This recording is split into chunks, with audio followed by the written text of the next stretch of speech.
Yo, what's good? Welcome into the show. You're watching Philadelphia Eagles Now. My name is Chase Sr. Thanks for hanging out here with us. And coming up on the Eagles Now rundown, some major Kansas City Chiefs news, developments, and matchups that can impact Super Bowl 59 and help out the Philadelphia Eagles. Before we dive into all of that, if you think the Eagles will beat the Chiefs to bring their second Lombardi trophy home to Philadelphia, I want you to hit that thumbs up icon, like the video. If not, and you think the Chiefs will win, I want you to comment why.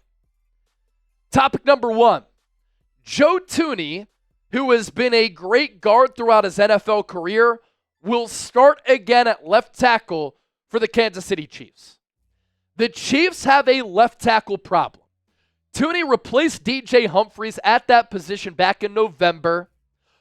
DJ Humphries got injured, and prior to that injury, he was playing poorly. A revolving door at that left tackle spot. And Thuney is an excellent player. He actually missed the Super Bowl last year against San Francisco. The Niners not able to take advantage of that to generate consistent pressure on Patrick Mahomes. They did a better job of the Eagles compared to 2022 when Philadelphia had 70 sacks in the regular season and none in the Super Bowl. But then as that game wore on, San Francisco couldn't generate that pass rush on Mahomes. And what Andy Reid does is he does a good job of getting the ball out on time and quickly for Mahomes to avoid the pass rush getting to him. But with Thuney, it's pretty impressive that he's been one of the top guards in the NFL for a long time. And when the Chiefs need him to go out to left tackle to protect the blind side of Patrick Mahomes, he's like, yeah, for the team, I'll do that. And he's been able to hold up well.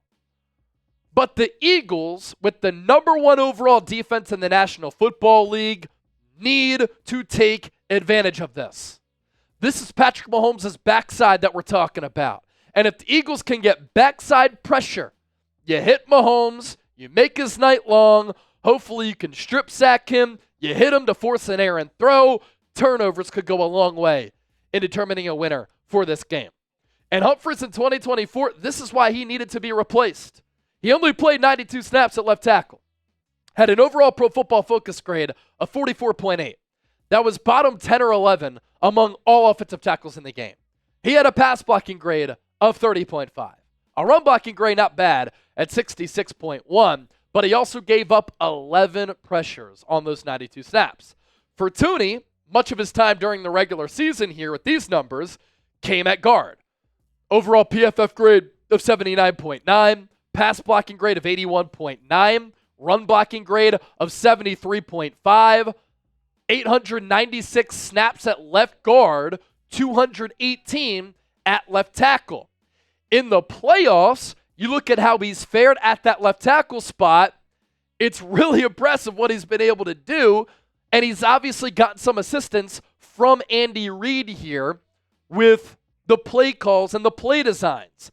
Overall PFF grade of 71.9, a pass blocking grade of 86.8, run blocking grade of 71.1. He surrendered 3 pressures, 2 hits, and 1 sack. I'm thinking about Nolan Smith, though, with some twitch, speed, and bend coming off that edge spot. I'm thinking about Milton Williams occasionally lining up across from Joe Thuney and beating him with the bull rush. I'm thinking about Josh Sweat and the pass rushing chops that he has, hopefully being able to win this matchup, and maybe Brandon Graham if he could play in this game. Thuney is held up well, but can Vic Fangio exploit that left side? It also kind of impacts the Chiefs' ground game and their willingness to run to that left side. The Eagles had 0 sacks in Super Bowl 57 against Kansas City. How many sacks will the Eagles have in Super Bowl 59? Drop me a number down below in the comment section right now. Our sponsor for today's Eagles Now, our friends at Prize Picks. There is one football game remaining. Take advantage of it with the best daily fantasy sports app in the game, Prize Picks. Right now, when you play $5, you get $50 instantly. You don't even need to win to receive that $50 bonus. It's guaranteed. You choose 2 or more players. You choose more or less on the projected stats, and you can win up to 1,000 times your money. Quick and easy payouts. You can withdraw your winnings. They offer MasterCard as well, and they have a big game free pick.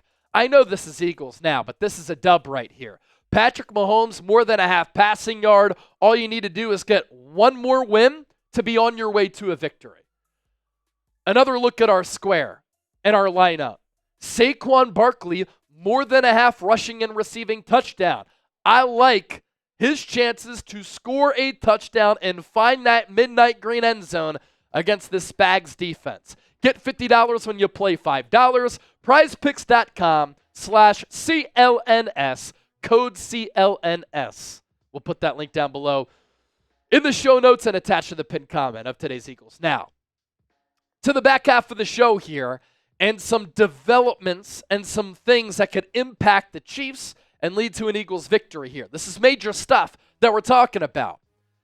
We think about Patrick Mahomes as one of the greatest quarterbacks of all time. And shoot, if he wins this ring, he's really going to threaten Tom Brady and the 7 Super Bowl championships that he was able to make. That would be 4 for Mahomes, and he has plenty of tick left in his career. But the Chiefs' offense this year has scored more than 30 points only once. And it came in the AFC Championship game against Buffalo. They are an offense that doesn't really generate a lot of explosive plays. And the Chiefs have an explosive play problem. Now, sometimes they can go on those long, elongated drives. They can matriculate downfield, eat up clock, convert on third downs, score touchdowns, keep the opposing offense off the field.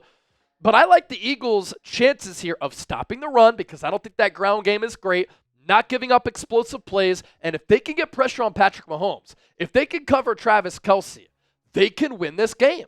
And Patrick Mahomes does not complete a lot of deep passes.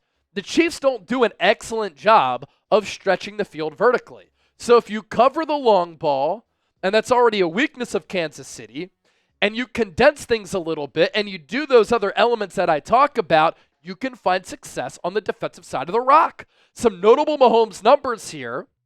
He's number 2 in passing attempts this season among quarterbacks with 632.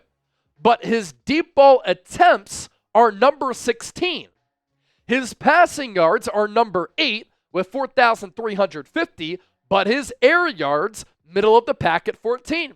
His deep ball completion rate, 26.4%, 34th among qualifying quarterbacks. But when you pressure him, that's why it's important for the Eagles to get pressure with 168 pressure throws. He's number 1. He's also number 4 on money throws, and his pressure completion rate is 61.3%. That is number 6. But the Chiefs threw the most passes behind the line of scrimmage this year. When you look at the passing depth tendencies this season, you see the Chiefs bottom right there. They also threw the second fewest passes of 20-plus yards. So what to watch out for here if you're Vic Fangio, Philadelphia, and if you're an Eagles fan. Kansas City attacking the flats, throwing the ball behind the line of scrimmage. It's going to be important for the Eagles to cover Kansas City and their speed, sideline to sideline, because you know what Andy Reid is going to do. Shovel passes, pop passes, end arounds, bubble screens, dump offs, swings, screens, trickery to get the defense moving this way, especially with Brown and Worthy, to use that speed to get around the edge, to get upfield, because they don't generate a lot of explosive runs or throws downfield. And so with an extra week of preparation, this is partially why Andy Reid is so good. He will throw in some wrinkles there that are playoff Super Bowl plays that the Eagles haven't seen before. And then you add all of the eye candy, the window dressing, the pre-snap motion, the post-snap rub routes, all of that. Andy Reid's going to draw it up.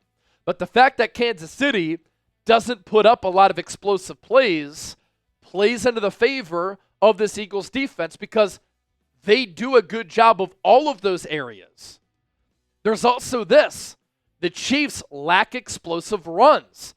Isaiah Pacheco, dealing with that ankle injury that he suffered earlier this year, he's not the same guy. He doesn't have the same burst. So in that AFC Championship game, RB1 was Kareem Hunt, who this year, 200 carries, 728 yards, 7 touchdowns. He's really their goal line back. And just like Pacheco, he's very physical, but the Chiefs used him a lot there because Pacheco was hurt. But 3.6 yards per carry. Isaiah Pacheco 83 carries this year, 310 yards, 1 touchdown, 3.7 yards per carry. And so you stopped the run. You couldn't do that in Super Bowl 57. The Chiefs ran for more than $180, I believe, and that really gashed the Eagles. So stop the run. Don't let Mahomes break contain. Look out for the designed Mahomes runs, out of structure runs. Don't give up the explosive plays, and you can beat Kansas City. I also think the Eagles are a more talented team this year compared to the Super Bowl team 2 years ago. The projected starters this year compared to last year, or 2 years ago. Super Bowl 57, Josh Sweat, Javon Hargrave, Fletcher Cox, Linval Joseph, Hassan Reddick, TJ Edwards, Darius Slay, James Bradbury, Avonte Maddox, CJ Gardner-Johnson, and Marcus Epps. I really don't think it's close. And that's why the Eagles had the number 1 overall defense in the NFL. This year, Josh Sweat, Jalen Carter, Jordan Davis, Nolan Smith, Zach Bond, Oren Burks, Darius Slay, Quinyon Mitchell, Cooper DeJean, CJ Gardner-Johnson, Reed Blankenship. You are younger. You are more athletic. You are more explosive. You are twitchier. You are more well-coached with Vic Fangio. You have better, more high-end, and deeper personnel this go-around. Predict the score. Kansas City Chiefs, Philadelphia Eagles. Get those score predictions into the comment section right now, and thanks for watching.